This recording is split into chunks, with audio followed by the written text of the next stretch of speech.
and welcome to a brand new DeNami Design YouTube video. Today I'm going to be showing you from start to finish how to create a holiday card. This card can be easily switched out. You can do it as a Christmas card, or if you wanted to do like season's greetings, you can even make it a thank you card. So let me show you what we're going to be creating. Here's the card that we're going to be creating in this video.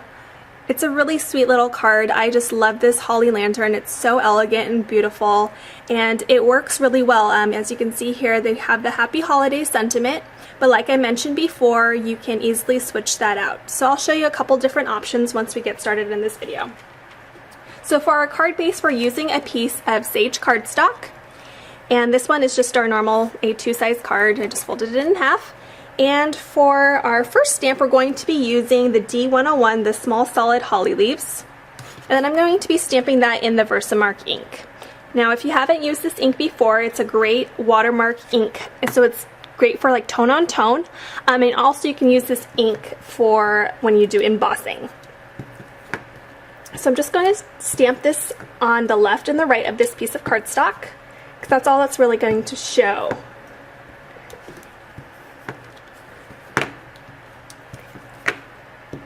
And you'll notice that I'm just slightly rotating these leaves just so you can kind of get a different variation of it and not just all uniform. Okay, so now we're going to set that aside, and we're going to let that dry just for a little bit while we work on our next piece. So for this next one, we're using a piece of cream cardstock, and this one measures 4 by 4 1/4. So it's 4 1/4 tall by 4 inches wide. And we're going to be stamping the holly lantern, which is one of our new cling stamps. So just need to grab that, and then we'll have here our clear block. And I'm going to be using my favorite Rich Cocoa Memento ink. So we're going to be stamping this holly lantern 4 times altogether. And we're going to stamp this in the middle, and I'm doing it slightly above the other one, so I'm just going to make sure this one's a little bit higher, and then the other ones I'm making just a little bit lower, so there's a slight variation in the height.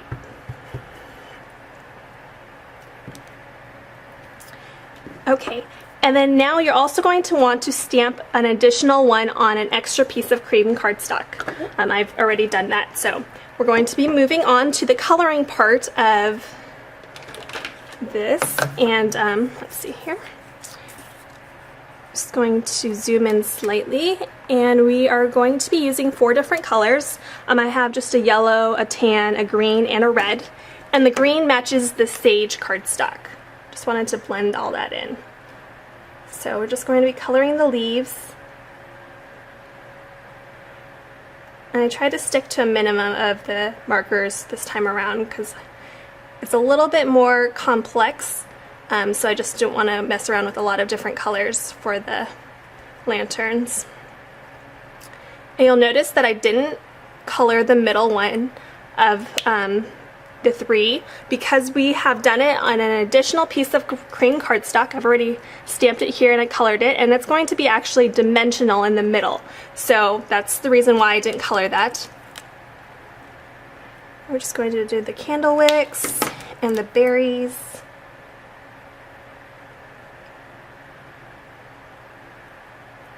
You'll notice that just a lot of the times on the DeNami blog, I kind of do some really fun, unique color combinations. Even with Christmas, I'll do some pinks and greens and limes even with the Christmas cards. But this time I try to go a little bit more traditional, so I just stuck with the green and the red, and I just think it turns out really nice.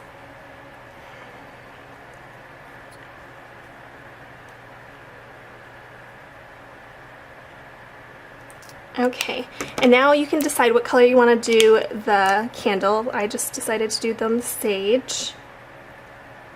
And then you can also add just a little bit of color for the top of the lantern.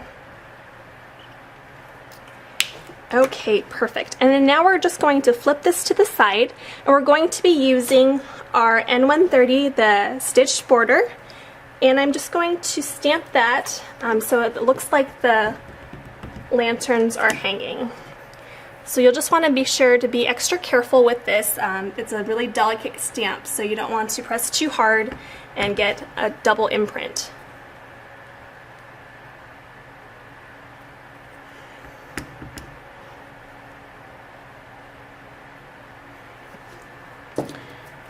Okay, so there is that piece there.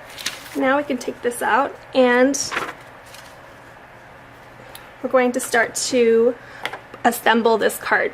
So I have behind this cream panel, we have a red piece of cardstock, and this one measures 4 1/8 by 4 1/4. So it's just going to look like this. So we're just going to adhere those together.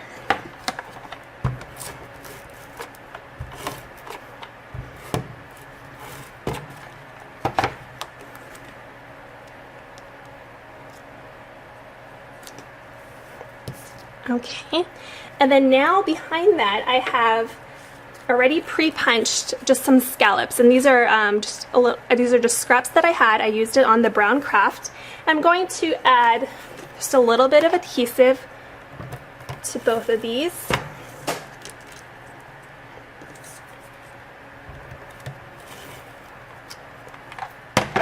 Okay, and then now I'm going to get my panel, and we can figure out exactly where we want to place it so this the scallops match. Some people aren't very particular. I just like to have both sides of the scallops match, so that's why I'm doing it this way, and it also saves on some cardstock.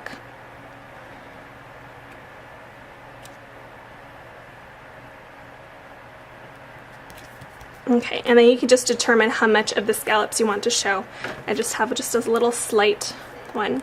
And we're just going to cut off the excess.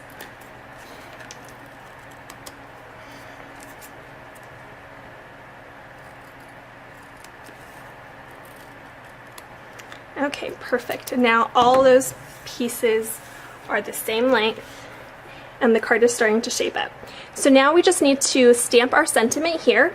And like I mentioned before, you can easily switch out the one you want to use. In the original card, I used the Happy Holidays here, which is F164. But you can also use, we have this Christmas Wishes, that would look really cute there. We even have like a Season's Greetings.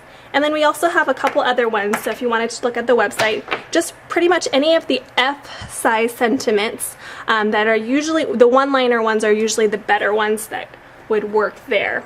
So I'm going to just stick with the one I did originally, and it's going to be the Happy Holidays. I'm just going to use the same Rich Cocoa Memento ink and just stamp it off to the side. Okay, so now we can put this onto our card base. So we're just going to adhere all that together. So I'm just going to flip that over, and you'll just want to make sure you have a good amount of adhesive, just because there is a lot of cardstock pieces here, and then just center it on so it's even on both sides.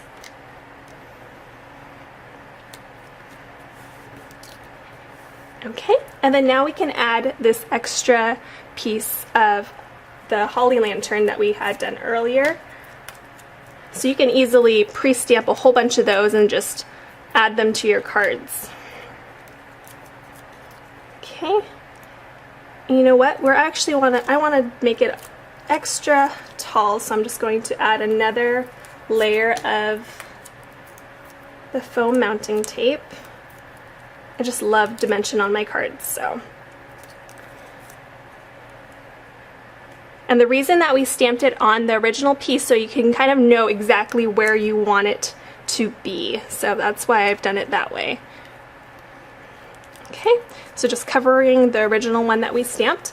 And then now we can add all the fun little elements. So I'm going to be adding our glitter. I have here our Gamma Green, and then I have the Citron for the little candle wicks. So I'm going to do the darker color first, and I'm just going to go along the leaves.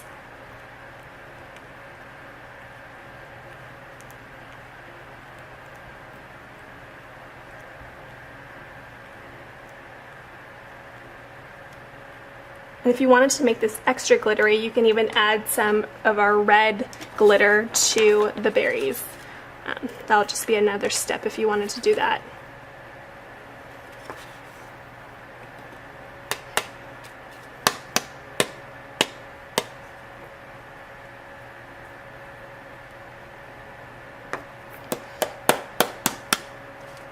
I'm just going to tap off all this excess.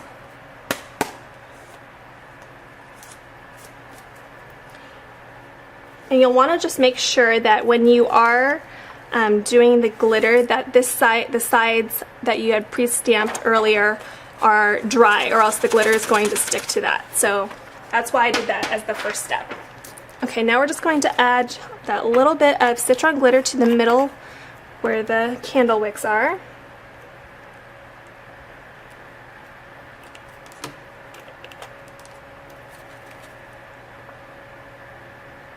Just a little tiny bit.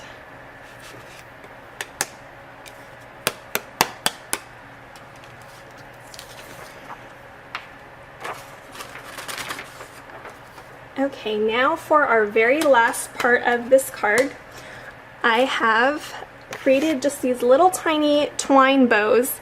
This one is from our spring twine pack, and I'm just going to add a little bit of quickie glue right on the lantern, and that's going to be our adhesive for this little twine bow. And if you wanted to use like either a little bit of your you can even use your ATG gun and just create a little glue dot that way if you wanted to make extra sure that the twine bow stayed. You can do that too. So whatever one suits your preference. Oops, now I have glue all over the place. Let's do another little twine. Let's add a little bit more ATG to this twine bow, this middle one, since I got some glue on it.